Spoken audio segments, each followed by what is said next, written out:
சிறுகடிக்க ஆசை சீரியல்ல அடுத்து என்ன நடக்க போகுதுன்னு வாங்க பார்க்கலாம். ரோகிணி மாட்டோம்னு நினைச்சா மறக்காம நம்ம சேனலை சப்ஸ்கிரைப் பண்ணிருங்க.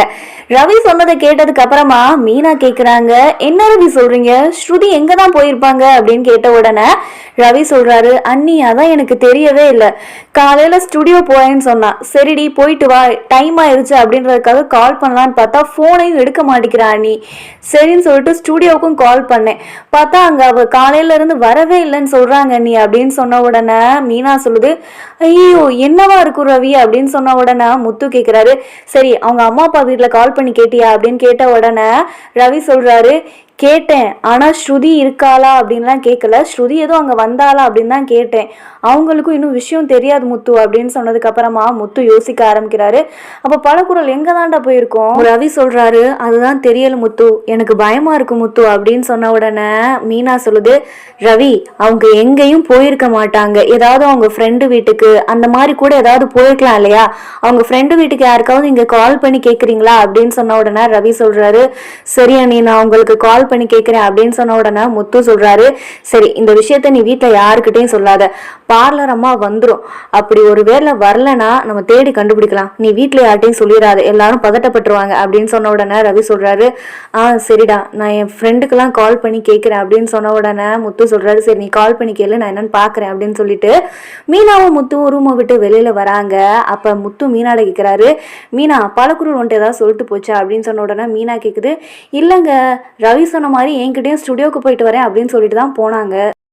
முத்து மீனாட கேட்கிறாரு, மீனா ஒருவேளை அவங்களுக்குள்ள ஏதாவது சண்டையா இருக்குமோ அப்படின்னு சொன்ன உடனே மீனா கேக்குது, எப்படிங்க சண்டை இருக்கும், இன்னைக்குதான் அவங்களோட கல்யாண நாள், இதை சந்தோஷமா கொண்டாடணும்னு ரெண்டு பேரும் நினைச்சாங்க, அதுவும் ஸ்ருதி ரொம்பவே ஆசைப்பட்டாங்க,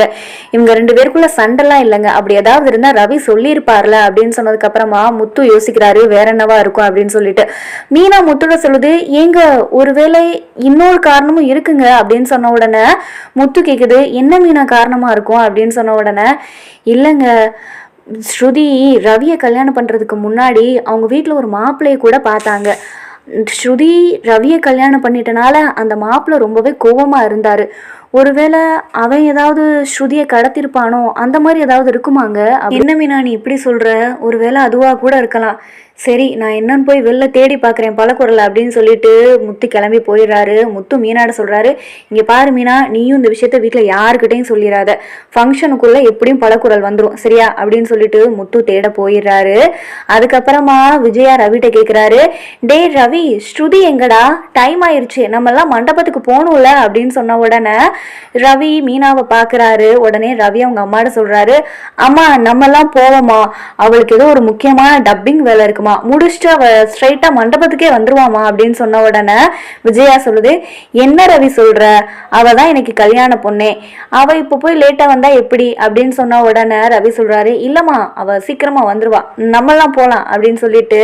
ரவி எல்லாரையும் கூட்டிட்டு கிளம்பி போயிடுறாரு. மண்டபத்துக்கு ரவி போயிடுறாரு. போனதுக்கு அப்புறமா ரவி மீனாட சொல்றாரு, அண்ணி முத்து ஏதாவது சொன்னானா அப்படின்னு சொன்ன உடனே மீனா சொல்லுது, இல்ல ரவி அவர் இன்னும் தேடிக்கிட்டு தான் இருக்காரு, சரி ஸ்ருதியோட ஃப்ரெண்டுக்கெல்லாம் ஃபோன் பண்ணி கேட்க சொன்னோமே கேட்டிங்களா, ஏதாவது தகவல் கிடைச்சிச்சா அப்படின்னு மீனா கேட்குது. அதுக்கு ரவி சொல்றாரு, இல்லை நீ யாருமே இங்கே வரலன்னு தான் சொல்றாங்க, எங்க போயிருப்பானே தெரியலையே அண்ணி அப்படின்னு சொன்ன உடனே மீனா சொல்லுது, இங்க பாருங்க ரவி பதட்டப்படாதீங்க, அவங்க வந்துருவாங்க, எங்கேயும் போயிருக்க மாட்டாங்க, அங்க பாருங்க ஸ்ருதியோட அம்மா அப்பாலாம் வராங்க, நீங்க அவங்கள போய் நல்லா வரவே இருக்க, நீங்க இப்படி இருந்தீங்கன்னா கண்டிப்பா அவங்க கண்டுபிடிச்சிருவாங்க, போங்க ரவி அப்படின்னு சொன்ன உடனே ரவி சொல்றாரு, சரிங்க நீ நான் போறேன் அப்படின்னு சொல்லிட்டு ரவி ஸ்ருதியோட அம்மா அப்பாவை வாங்கன்னு கூப்பிடுறாரு. ஸ்ருதியோட அம்மா ரவிட்ட கேட்கிறாங்க, மாப்பிள்ள ஸ்ருதி எங்க அப்படின்னு கேட்ட உடனே ரவி சொல்றாரு, இல்ல ஆண்டி அவளுக்கு ஒரு முக்கியமான டப்பிங் ஒர்க் இருக்குன்னா அதை முடிச்சுட்டு உடனே வந்துருவா ஆண்டி அப்படின்னு சொன்ன உடனே ஸ்ருதி அம்மா சொல்றாங்க, இவளுக்கு இதே வேலையா போச்சு, இப்ப கூட இதைதான் பாக்குறா, இல்ல ஆண்டி அவ சீக்கிரமா வந்துருவாங்க, நீங்க உள்ளர போங்க அப்படின்னு சொன்னதுக்கு அப்புறமா விஜயா அவங்களை கூட்டிட்டு உள்ளர போயிருது. அதுக்கப்புறமா மீனா முத்துக்கு கால் பண்ணி கேக்குது, ஏங்க ஸ்ருதியை பத்தி ஏதாவது தகவல் கிடைச்சிச்சா அப்படின்னு சொன்ன உடனே முத்து சொல்றாரு, அதான் எதுவுமே தெரியலையே பழக்குறலை பத்தி, நானும் தேடிக்கிட்டு தான் இருக்கேன் மீனா அப்படின்னு சொன்ன உடனே மீனா சொல்லுது, பாவங்க ரவி ரொம்ப பயந்து போயிருக்காரு, அது மட்டும் இல்லாம எனக்கே ரொம்ப பயமா இருக்கு, அவங்க எங்க போயிருப்பாங்க என்ன ஏதுன்னு ஒண்ணுமே தெரியலையேங்க அப்படின்னு சொன்ன உடனே, பாரு மீனா பழக்குறள் எங்கேயும் போயிருக்காது, பல குரலை தேடி கண்டுபிடிச்சிடலாம். நீங்க பாரு, நீயும் பதட்டப்படாம ரவியும் எதுவும் பதட்டப்பட வேணான்னு சொல்லு, வீட்டுல இருக்க யாருக்கிட்டையும் இந்த விஷயத்த சொல்லாத, சரியா அப்படின்னு சொன்ன உடனே மீனா சொல்லுது சரிங்க அப்படின்னு சொன்னதுக்கு அப்புறமா முத்து காலை கட் பண்ணிட்டு ஸ்ருதியை தேடிக்கிட்டு இருக்காரு.